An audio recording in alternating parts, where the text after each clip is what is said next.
VR! So I bought a great little, like, 250-page V-Ray book, created by a guy, Ciro something, an Italian, who has this whole 5-step render method workflow. And again, I was pretty comfortable with V-Ray in 2012, right before I left the ZGF for FDA. In fact, I was like gearing up to become like a serious renderer for them when this other great opportunity came up, and I definitely missed it. I haven't gotten a chance to do much rendering, and I'm glad that, you know, between Equinox and maybe a couple other things, there's more of this on the horizon. So I finished the book literally right before starting this episode. Started on Saturday, so buzzed through it pretty quick, and it was a great refresher course. Obviously, I love, you know, for programs I teach myself, sometimes it's actually really fun to go back and like read the manual. Sounds silly to say, I love reading manuals, or yeah, like simple guides, because there's inevitably some kind of like basic techniques that I just never picked up on because I was teaching myself something, and it's like, oh my god, pressing that toggle, you know, does that thing that I've usually been spending 20 minutes working on. That's great. I love it when that kind of stuff happens. And this was a really useful book. Helped me figure out what kind of, you know, aliasing to using, what kind of light mapping. I'm not going to go through the language right now, my brain can't handle that, but I feel pretty comfortable with V-Ray. The Equinox stuff just got started on Monday. I'm not sure what kind of deadline we're working with. I'm not sure if this is going to be the whole 9 yards of creating a V-Ray model and a bunch of photorealistic renders and all that, or if it's literally just going to be a couple photorealistic renders. I hope it's the former, all the stuff, because it'd be really great to try a test case and see how much of that work I can consolidate into like just one set of lights, materials, that kind of stuff.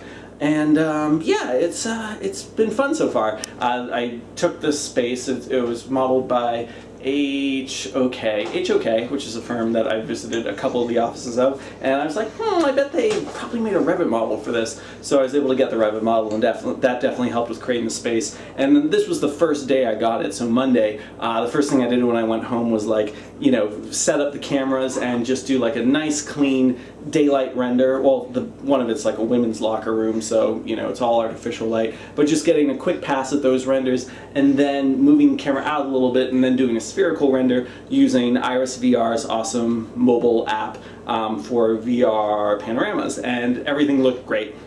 On Tuesday I was hoping to sit down with the folks at Equinox and go over the whole thing, but they were traveling, so that didn't happen. But oh well, still very cool. I'm very happy with how that's all working out. Today, I did a personal day today to take care of stuff around the house and go take Dulce to a vet appointment. He seems to be doing okay. Great job, old Manx cat, who everyone told us wouldn't live past 5, and Liz went to get some glasses, which was all great. Kind of sad though, because we found out that the eye insurance that I bought for the year actually runs on a like October to November 1st cycle, so this was the first time this year that she was able to go do something with her eyes. We didn't want to do it while she was pregnant because your eyes kind of change while you're pregnant, and alas, it's just when our insurance expired, so we had to pay full price. No big deal, but anyway, that's part of why I was taking personal day today, also to work on some craft work, also to finish reading this book, and to hang out with him and enjoy the nice weather before it gets freezing cold.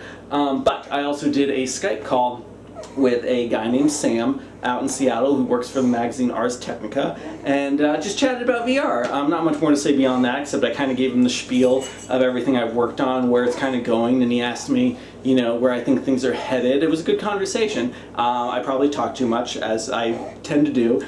People ask me one question and I'll give them a 10-minute answer. I gotta let people talk more. That's my critique of myself. It's just like, give the simple version, and if they want to ask more, you know, brevity is the soul of wit and good conversation, let's say that as well. So the one question he asked me that I didn't really have a good answer for was, what have I learned working in VR that other industries could probably take advantage of, and that they might not even realize would be something that could help them? Saying that out loud again, I think actually a good answer for that would be that VR isn't just a great presentation tool, it's a great design tool. It's a great in progress, you know, figuring stuff out amongst yourself or your company kind of thing. So anyway, that's the state of VR. Hopefully next week I'll be working, well, actually, by the time I do next episode, probably nothing new will have happened, but hopefully the episode after next, I'll be in the thick of doing this. My plan is to try to finish up the big craft assignments for the moment, as well as my flash video for New York Magazine, and then I can really buckle down and focus on this and devote a lot of energy to it, and that would be great. VR.